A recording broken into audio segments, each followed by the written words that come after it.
we outgrow the person that they met. And it can be kind of difficult because if you still love them, it's okay. They're not meant to evolve as you evolve. They are meant to grow in ways that they are meant to grow. But we should not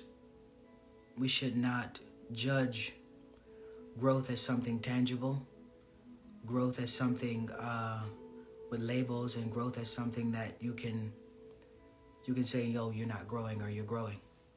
Because growth is inward. All growth is inward.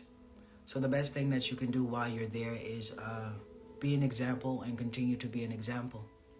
They may not follow your practices. They may not follow your ways. They may not follow the way that you do things. But the best thing that you can do is to be a living example. And if it's love there, if there's a nurturing there, if there is a harmony there, then it's okay.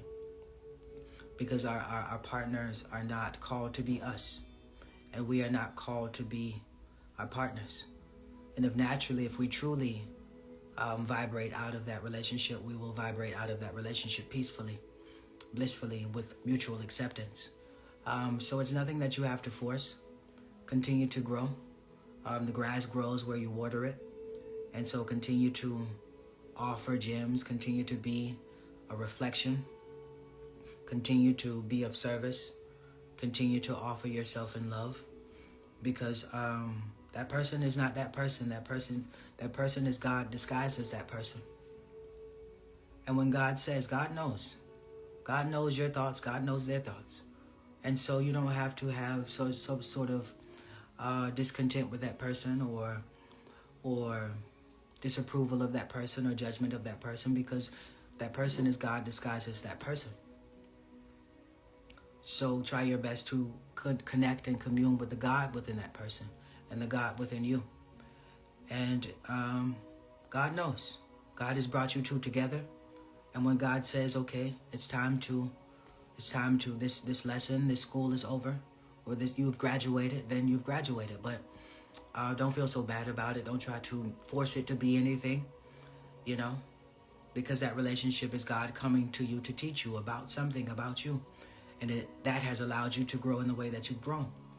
So continue to offer yourself to the God in that person. If it's not violent, if it's not abusive, if it's not toxic, then continue to build in the best way that you can. Continue to grow in the best way that you can.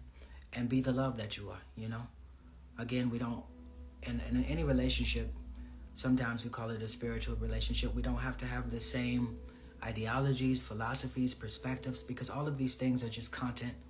All of these things are just content to our life. But the thing that truly matters is the love and the frequency of love that we hold for each other, and our endeavor to grow deeply in love, if not together as individuals. As long as there's respect there, as long as there's loyalty there, as long as there is, effort there, continue to just hold space, because once again, every person is God disguised as that person coming to teach you about love. And the best thing that you can do is be obedient to that lesson. And God knows. God knows when it's over. And God has the final say-so. So continue to nourish, connect, and commune. And naturally you will graduate, or the relationship itself will graduate,